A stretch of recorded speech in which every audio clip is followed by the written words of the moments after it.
तो फ्रेंड्स, तो कुचामन फोर्ट का पार्ट 2 आ गया, जिसमें मैं पूरे फोर्ट का व्यू दिखाने वाली हूँ और कहाँ पर कैदियों को रखा जाता था, उनको क्या सजा दी जाती थी, उस टाइम पे कैदियों को किस तरीके से पनिश किया जाता था। और अभी भी कोई भूत प्रेत आत्मा तो नहीं रहती, क्योंकि पापा के कोवर्कर्स ने उनको काफी सारी स्टोरियां बताई है। तो लेट्स, ये है फोर्ट का दूसरा सबसे बड़ा पोल, सूर्य पोल। इसके बाद अंकल ने हमें एक रूम दिखाया जिसमें पत्थर के गोले रखे हुए थे, जो उस टाइम के सैनिक यूज करते थे दूसरे सैनिकों पर अपने तोप से वार करने के। एंड सेकंड रूम में एशियन टाइम के बारूद के गोले रखे हुए थे, और पहले का बारूद बहुत ही खतरनाक होता था, इसीलिए इस रूम को लॉक कर रखा था। अंकल ने हमारे लिए भी ये गेट नहीं खोला। अब जिस बिल्डिंग में आपको ये कंस्ट्रक्शन काम होता हुआ दिख रहा है ना, तो बहुत ही जादू है, क्योंकि यहाँ पे एक धुनी है बाबा की, जो अभी तक जल रही है, और इसी धुनी की वजह से ये किला बन पाया था। यहाँ पर एक बाबा रहते थे, यहाँ पे एक सन्यासी बाबा रहते। नागभट्ट प्रथम जब अपने भाई से लड़के कुचामन में रहने आए, तो उन्होंने ये धुनी देखी, तो धुनी देख के ऊपर आए और बाबा ने उन्हें ये सलाह दी कि यहाँ पर वो अपना किला बनाए। अब आपको ये जो हॉल्स दिख रहे हैं ना, इन हॉल्स के यहाँ पे सैनिक बैठे रहते थे पहले के टाइम पे, और नीचे नजर रखते थे कि दूसरी सेना तो नहीं आ रही। अगर कोई सेना आ रही होती तो इन्हीं हॉल्स में से अपना निशाना बना के तीर कमान से उन पे वार करते थे। लुक एट द व्यू, इस जगह से आपको पूरे कुचामन का व्यू दिख जाता है। तो वो लोग भी दूसरे सैनिकों पे इस तरीके से ही नजर रखते थे। पहले के लोगों की क्या क्या टेक्निक्स होती थी, हम आज के ज़माने में भी ये टेक्निक यूज़ नहीं कर सकते।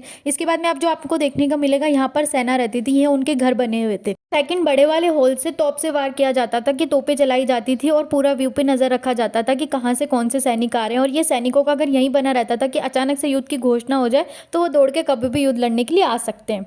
मैं अब आपको ऐसे रूम के बारे में बताने वाली हूँ जिसमें काला पानी की सजा दी जाती थी। इस रूम में बिल्कुल अंधेरा और नीचे काफी हद तक पानी भरा हुआ है, और उनको रस्सी से हाथ बांध के कैदियों को खड़ा कर दिया जाता था। या तो वो बेहोश होकर पानी में डूब जाते थे, या फिर वो रस्सी से लटक के ही मर जाते थे। और ये दूसरा रूम है जहाँ पर कैदियों से आटा पिसवाया जाता था। तो ज्यादा खतरनाक कैदी नहीं होते थे, उनसे चक्की का आटा पिसवाने का काम किया जाता था, कि आज से 500 साल पुरानी है, और बट अभी भी वर्किंग कंडीशन में। अंकल ने मुझे ये बात बताई। अंकल ने ये भी बताया कि काला पानी वाले रूम और ये चक्की वाले रूम है नहीं, यहाँ से कभी कभी रात को आवाजें भी आती है, और बहुत सारे वर्कर्स तो यहाँ से काम छोड़ के भी भाग चुके हैं। के सामने एक इनका फ्रेंड तो ये जॉब छोड़ के भी चला गया था। इसके बाद में मेघराज सिंह जी ने काफी पूजा पाठ कराए, तो थोड़ी आवाजें कम हुई है, लेकिन स्टिल अभी भी कभी कभी आवाज आ ही जाती है। लेकिन ये लोग अपने रूम से नहीं निकलते। यह है शीश महल, जहाँ पर रानियां चार श्रृंगार करती थी। बहुत ही सुंदर शीश महल है। यहाँ पे एक मिरर में देखने पे सारे मिरर्स में आपको अपना रिफ्लेक्ट देखने को मिलता है। ये काफी सुंदर था। ये रूम भी बंद था, बट अंकल ने हमें स्पेशली ये रूम का लॉक खोल के दिखाया था। अब मैं लेके चलती हूँ आपको पहले के जमाने के रूम में। यह रूम था, यहाँ पे बहुत सारी विंडोज थी, बट इन्होंने बंद कर दी। जो ये बड़ी विंडो दिख रही है ना, इसके पास में इन्होंने एक छोटा सा पॉन्ड सा बना रखा था पहले के ज़माने में। उसमें पानी भरा रहता था। जब भी गर्मियों में गर्म हवा आती थी, वो उस पानी से मिलकर ठंडी हवा में हो जाती थी और एसी का काम करती थी। ये अंकल बोलते हैं यहाँ एसी से भी ठंडी हवा आती है इस रूम के अंदर।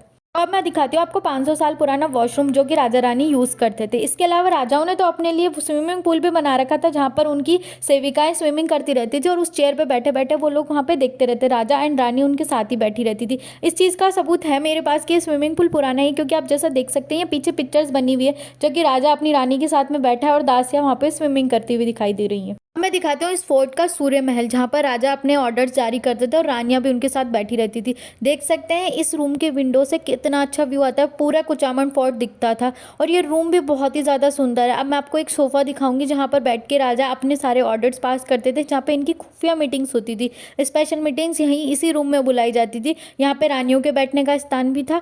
ये इस रूम को कहते हैं सूर्य महल। ये महल मुझे काफ़ी सुंदर लगा एंड काफ़ी क्यूट सा था। मैं दिखाती हूँ इस महल की सबसे खतरनाक जगह पे, जहाँ पे रानियां अपना जोहर करती थी। रानियां जलकर नहीं मरती थी, जबकि उस ऊपर वाली मंजिल से दूसरी सेना को देख के इस कुंड में कूद जाती थी। कुंड काफी ज्यादा गहरा है, इसमें कूदने के बाद में कोई भी नहीं बच सकता। इसको इसलिए ढक दिया गया क्योंकि यहाँ पर आके लोग सुसाइड भी करने लग गए थे। अब मैं आप लोगों को दिखाती हूँ उस टाइम का किचन, जो कि एक न्यूली 5 स्टार होटल के लिए रिक्वायर्ड किचन के रूप में कन्वर्ट हो चुका है। यहाँ पर सारे फुल इक्विप्ड मशीन्स हैं, जो कि आपको एक 5 स्टार होटल में देखने को मिल सकती है। बहुत ही बड़ी नीडिंग लो मशीन्स भी थी। और जो अब मैं आपको दिखाने जा रही हूँ, ये है मीना बाजार। यहाँ पे पहले लोग अपनी शॉप्स खोलते थे, छोटी छोटी सबकी शॉप्स होती थी। मेरी मम्मी कह रही थी यहाँ पर मैं एक दिन रुकने आऊंगी, लेकिन जब से पापा ने भूत की स्टोरी बताई है ना, तब से हम लोगों ने मना कर दिया कि नहीं, हमें यहाँ पर नहीं रुकना है। मैं दिखाती हूँ आपको 500 साल पुराना शिवलिंग का मंदिर, जहाँ पर 11 शिवलिंग एक साथ रखे गए हैं। मंदिर काफी चमत्कारी है। शिव जी के दर्शन करने के बाद में हम निकल पड़े हैं अपनी अगली डेस्टिनेशन के लिए। तो मिलते हैं नेक्स्ट वीडियो में। Bye bye guys.